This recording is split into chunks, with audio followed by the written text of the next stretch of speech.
Welcome everybody to a lesson for contemporary math, lesson 7b, notes on probabilities involving and or.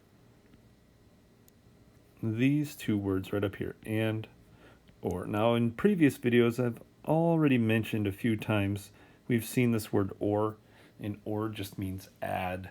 And we're going to dive a little bit deeper into that in this video.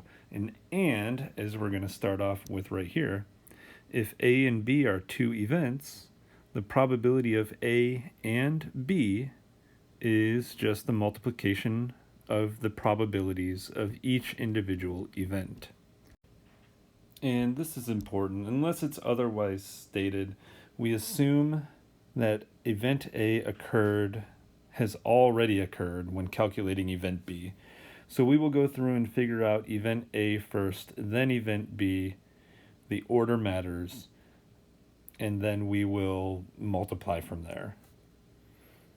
So you take a look at this first example. It says the spinner to the right is spun twice. Find the probability of spinning two blues. So this is what we're really doing. Probability blue and blue. So using this equation above, the probability of an event and another event, you can see this would be event A and event B. So we would first find what is the probability of event A happening. Well, over here, probability of getting a blue is in fact 1/4. And we would multiply that to the probability of getting a blue, which again is another 1/4. So the probability here would be 1/16. All right, so you've got a good idea as to how AND works. With and I mentioned in the previous lesson, we have these two different ideas, with replacement and without replacement. Remember the example with the soccer captains. So for this example, I just want to go through and explain what exactly the difference would be. So two cards are to be selected from a deck of cards. Find the probability of selecting an ace and a king if the cards are selected with replacement. So what we're doing here is we're going to draw the top two cards off the deck. Basically, it's what's going to happen.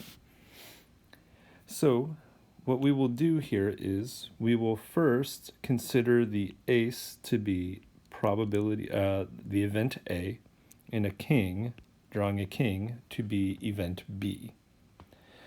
So imagine you have 52 cards in your deck.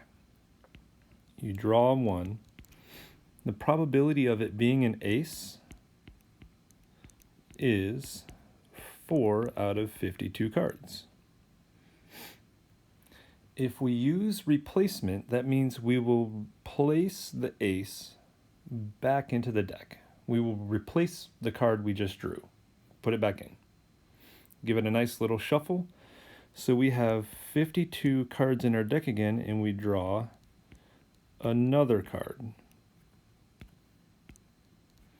And we're going to ask, what is the probability of that card being a king? Well, there are still 52 cards in the deck, so there are 4 kings out of 52 cards. Well, luckily these both simplify, and they both simplify the same way, so they'll both be 1/13. So then we would multiply. We're going to multiply these two things together and get 1/169. So that's with replacement.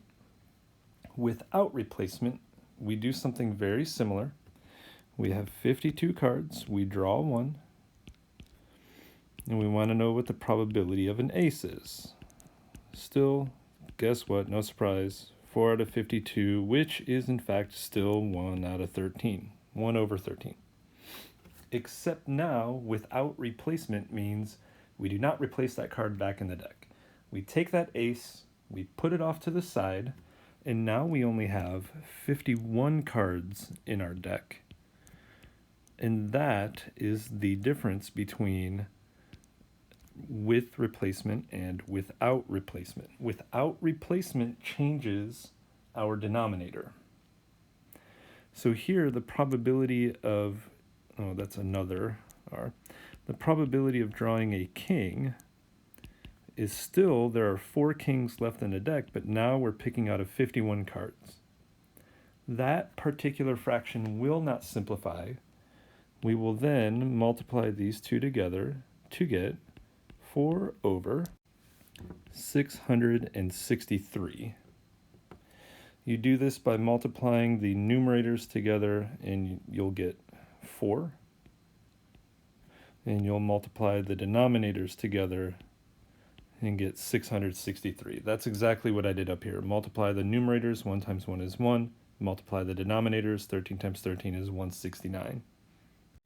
Next, we have this little definition here. 2 events, A and B, are independent events if the occurrence of either one of them has no effect on the probability of the other. So, for example, if event A is rolling a die and event B is flipping a coin, the events are independent. Whether or not you get a heads or tails on the coin will not determine what you will roll on your die, or vice versa. So events that are not independent, the example is if 2 cards are selected from a deck without replacement, the events, first selection and second selection, are not independent. The probability changed without replacement. That's basically the difference here. So we have some examples here. If a coin is flipped twice, what is the probability of getting 2 heads? So these are absolutely independent events. So we will have the probability of heads and heads, which is the probability of heads times the probability of heads, which is 1/2 times 1/2, which equals 1/4. Again, you can multiply straight across to get these answers. If a couple has 3 children, what is the probability they will have 3 boys? So that would be probability boy and boy and boy, oh boy, oh boy. So that would be the probability of a boy, which would be 1/2, times the probability of a second boy, probability 1/2, times the probability of a third boy, probability 1/2. Multiply all those together, multiply everything across the top 1, everything across the bottom 8. The probability would be 1/8. If you draw 2 cards from a deck without replacement, what is the probability of choosing 2 aces? So we've got to think. If I probability of picking the first ace, we know there are 4 out of 52 of them. If we draw an ace and I put it off to the side, that means the second probability that we figure out, there will only be 3 aces left over in the deck and 51 cards. So I can simplify these fractions. 4 divided by 52 simplifies to 1 over 13. 3 divided by 51 simplifies to 1 over 17. And again, when you multiply straight across the top, straight across the bottom, you'll get 1 over 221. So that'll be our probability for drawing 2 aces without replacement.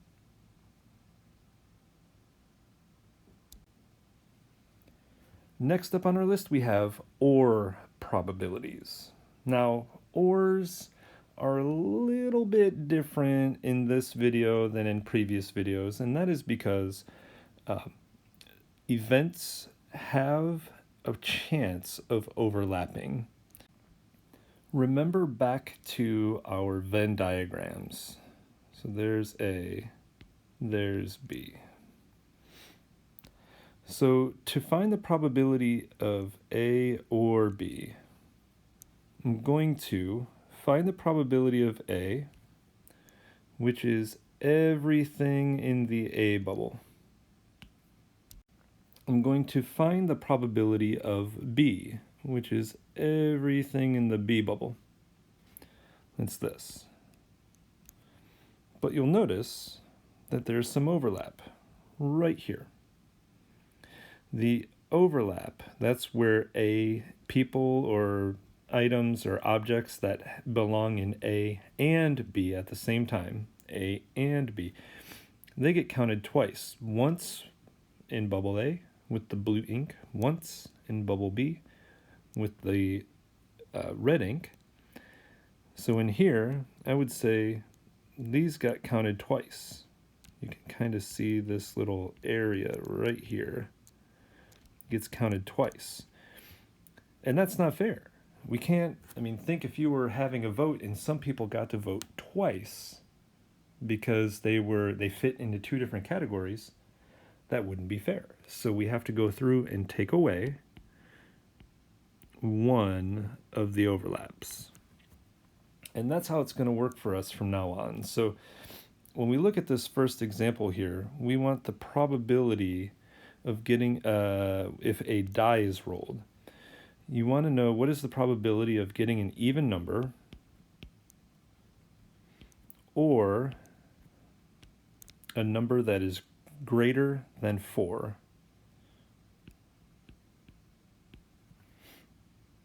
So let's just take a look over here. So even would be 2, 4, and 6. Greater than 4 would be 5 or 6. All right. So I'm going to have these two bubbles. I've got this bubble and I've got this bubble. So my even numbers there and my numbers that are greater than 4 are there.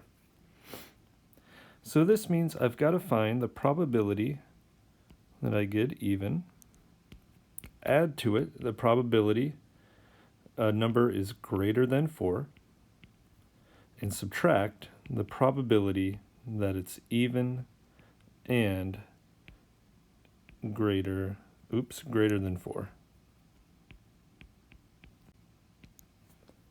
So when we look at this, we're trying to figure out, when you roll one die, what's the probability you roll an even number? Well, we have 3 possible choices for that. So that would be 3 out of 6 possible outcomes. What is the probability you roll a number greater than 4? That is 2 out of possible 6 outcomes. But we have to take away, is there a number that is both even and at the same time greater than 4? Yes. How many numbers are even and greater than 4? Just one. It's 6. So we have one outcome out of 6.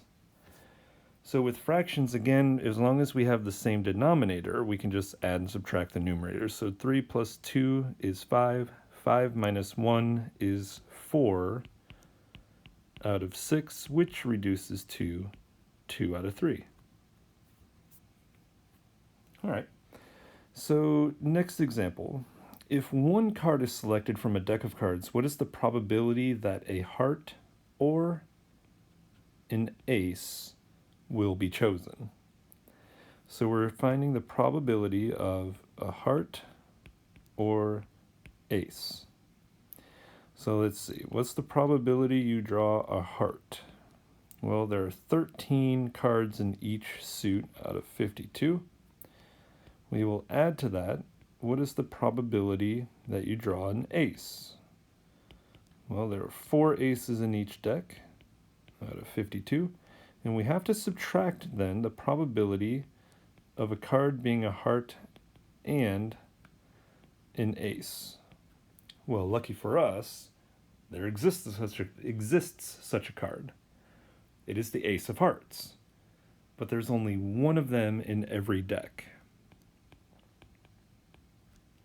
So that Ace of Hearts is a heart, so it got counted here in these 13 possible cards, and it's also an ace, so it got counted here in these 4 cards. So it was counted twice, so we have to take one of those counts away. 13 plus 4 is 17. 17 minus 1 is 16 out of 52. And this reduces to 4 out of 13. So we can talk about non-overlapping events, and I could have you guys learn a new formula, but I don't like that. So we're just going to stick with the formula that was up there, and we're just going to have to think a little bit critically about this as we go through. When you roll one die, what is the probability that you roll a 1 or a 6? So probability 1 or 6, which will be equal to the probability of rolling a 1 plus the probability of rolling a 6 minus the probability of rolling a 1 and a 6. So this is 1 out of 6 plus 1 out of 6. And the question then becomes, is it even possible to roll a 1 and a 6 at the same time? And the answer is no. So we don't have to worry about this one because this probability is impossible. So we don't have to even consider that probability. So when we add these two probabilities together, we get 2 out of 6, which is 1/3. So here is another example. If one card is selected from a deck, what is the probability of selecting an ace or a jack? So again, we can set this up, ace or jack, and there's the keyword there. Is the probability of an ace plus the probability of a jack minus the probability of ace and jack. So, you can see again here, the probability of an ace is 4 out of 52, the probability of a jack is 4 out of 52, minus, this is impossible. You cannot draw an ace and a jack at the same time. So, we don't even consider it. We don't worry about it. 4 plus 4 is 8 out of 52. Now let's reduce. Reduce at the end. It's 2 out of 13. So events that do not overlap, or events that are impossible to happen at the same time, are what we call mutually exclusive. There's no overlap. Overlapping events are called not mutually exclusive.